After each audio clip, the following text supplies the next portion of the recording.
Everyone welcome to my YouTube channel बीड़ा वादनी class 8। कुछ करना है तो डट कर चलो, इस दुनिया से थोड़ा हट कर चलो।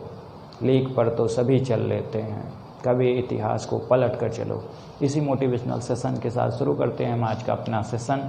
आज के सेशन में हम बात करेंगे फिजिक्स की। फिजिक्स के चैप्टर में पहले चैप्टर की बात करेंगे मैटर की। किसकी बात करेंगे? मैटर की बात करेंगे। मैटर क्या होता है? हिंदी में हम उसे द्रव्य बोलते हैं। हिंदी में क्या बोलते हैं? द्रव्य। द्रव्य क्या होता है? ब्रह्मांड की वो सब कुछ, ब्रह्मांड का सब कुछ जो स्थान घेरता है। क्या करता है? ब्रह्मांड के वे सारी चीज़ें जो स्थान घेरती हैं वो क्या होते हैं? हमारे लिए द्रव्य होते हैं। जैसे ये हमारे पास क्या है? एक मार्कर है। ये क्या है? हमारे पास मार्कर है। ये मार्कर क्या है? ये मार्कर हमने यहाँ पे रख दिया। इस मार्कर को हमने क्या किया? यहाँ पे रख दिया। ये मार्कर यहाँ पे रखने से ये स्थान घेर रहा है। मतलब अगर ये मार्कर हमने हथेली पे ऐसे रख दिया तो ये मार्कर क्या है? यहाँ पे कोई स्थान घेर रहा है। इसे हम जब यहाँ से हटाएंगे तभी दूसरी वस्तु को यहाँ पे क्या करेंगे? रखेंगे। Means all thing in universe which are occupy the place. जो स्थान को घेरता है वो क्या होता है? द्रव्य होता है। दूसरा पॉइंट की बात करते हैं। द्रव्य क्या होता है? अगर कोई भी द्रव्य है, मतलब ब्रह्मांड का वो सब कुछ जो स्थान घेर रहा है, उसमें दो चीज़ें होती हैं। क्या? पहला, हर द्रव्य में एक द्रव्यमान होता है। क्या होता है? द्रव्यमान होता है, मतलब मास होता है। दूसरा क्या है हमारे पास? इसमें आयतन होता है, वॉल्यूम। क्या होता है?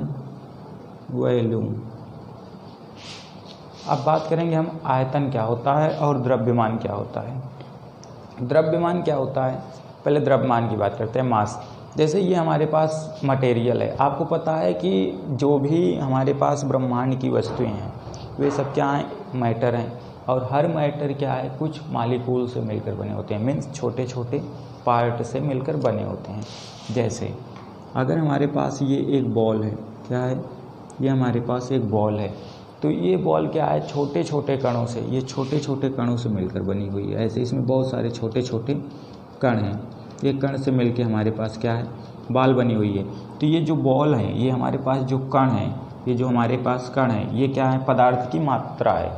क्या है? Amount of material. ये हमारे पास पदार्थ की मात्रा होती है।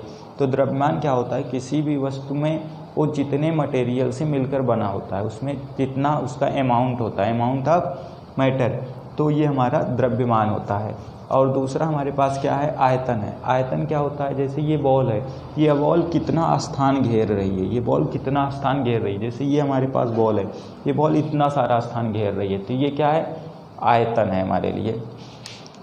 अब बात करते हैं, जैसे ये हमारे पास क्या है? एक बॉल है। ये बॉल हम मान लेते हैं किसकी है? प्लास्टिक बॉल है। और दूसरी बॉल ये है। ओके, ये भी हमारे पास बॉल है। हमने बताया कि जो द्रव्य होता है, द्रव्य मैटर, ये हमारे पास दो बॉल हैं, ये द्रव्य के हैं। अब इस द्रव्य में दो चीज़ें होंगी। एक हमारे पास मास होगा और एक हमारे पास क्या होगा? वॉल्यूम होगा ना, आयतन होगा। ऐसा ठीक इसमें भी हमारे पास मास होगा और क्या होगा? वॉल्यूम होगा। माना कि हमारे पास ये दोनों बॉल क्या है? मैंने मान लिया इन दोनों बॉल की जो साइज़ है वो सेम है। अगर ये दोनों बॉल की साइज़ सेम है, मतलब ये इतना सारा स्थान घेर रही है और ये बॉल भी इतना ही सारा स्थान घेर रही है। मान लेते हैं कि इसका जो वॉल्यूम है v और इसका जो वॉल्यूम v है, ये दोनों क्या है? आपस में बराबर हैं। क्या है? बराबर हैं। और इसकी वैल्यू मान लेते हैं 1 मीटर क्यूब है। कितना है? 0.1 मीटर क्यूब है। राइट। अब बात करते हैं मास की। मास में क्या होता है? इसका मास और इसका मास, दोनों का मास क्या हो सकता है? अलग अलग हो सकता है। अलग अलग कैसे हो सकता है?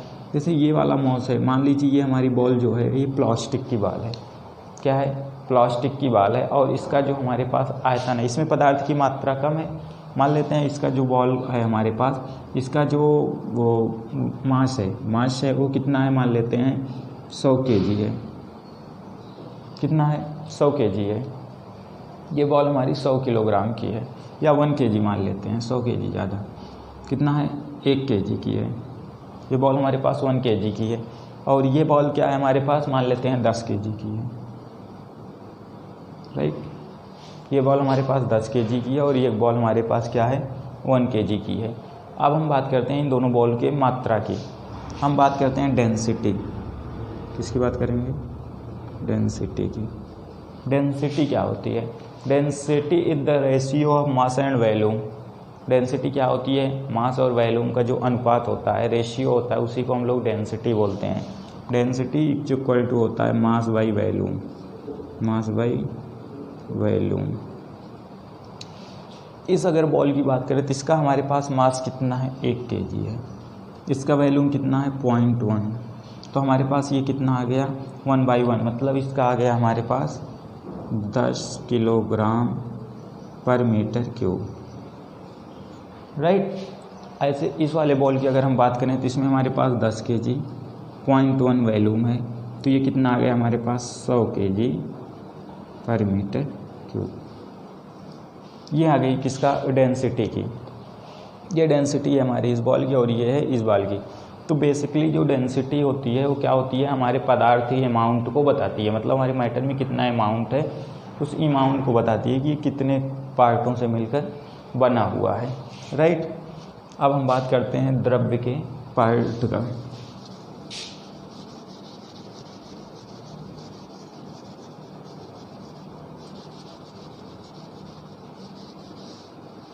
जो हमारे पास द्रव्य होते हैं, क्या होते हैं? द्रव्य होते हैं। ये द्रव्य बेसिकली हमारे पास 3 स्टेज में पाए जाते हैं।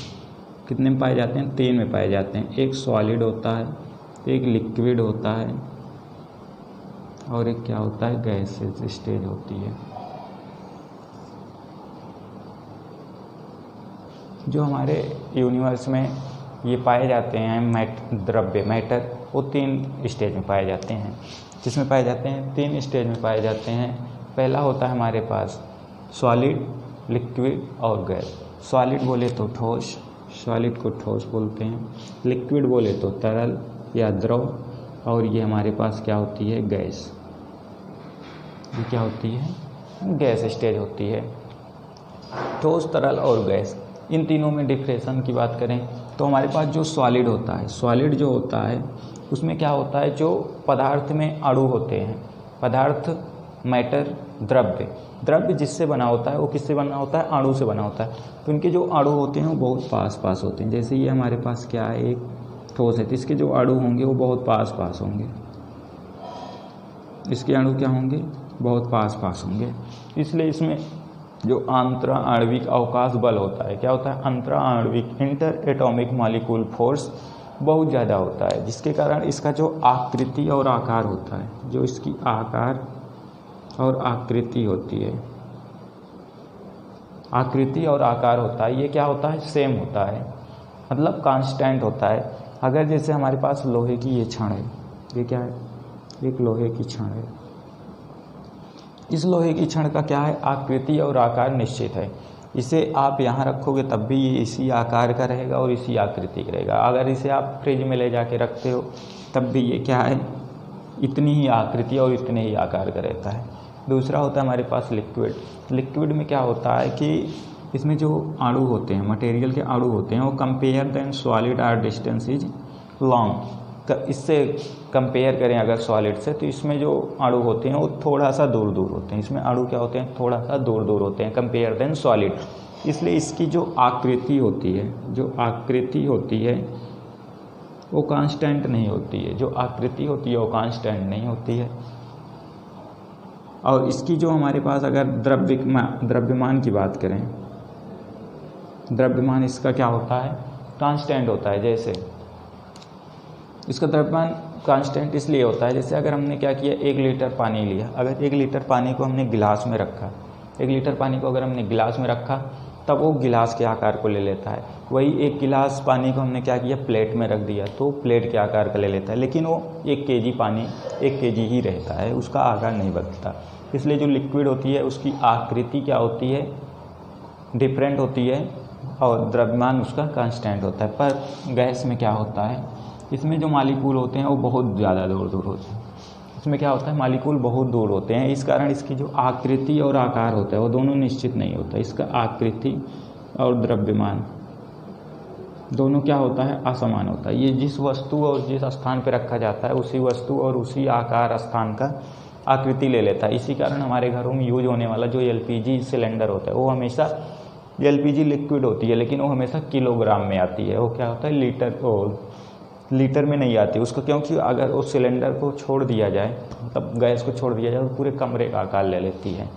राइट, ये रहा ठोस। तो आज के सेशन में हम इतना ही बात करेंगे। अगले सेशन में हम आपसे बात करेंगे जो सॉलिड, लिक्विड और गैस होता है, इसका ट्रांसफॉर्मेशन कैसे होता है, एक्सचेंज के बारे में बात करेंगे। तब तक आप लोग पढ़ते रहिए, बढ़ते रहिए। वीणावाद ने क्लासेस के साथ। जय हिंद, जय भारत।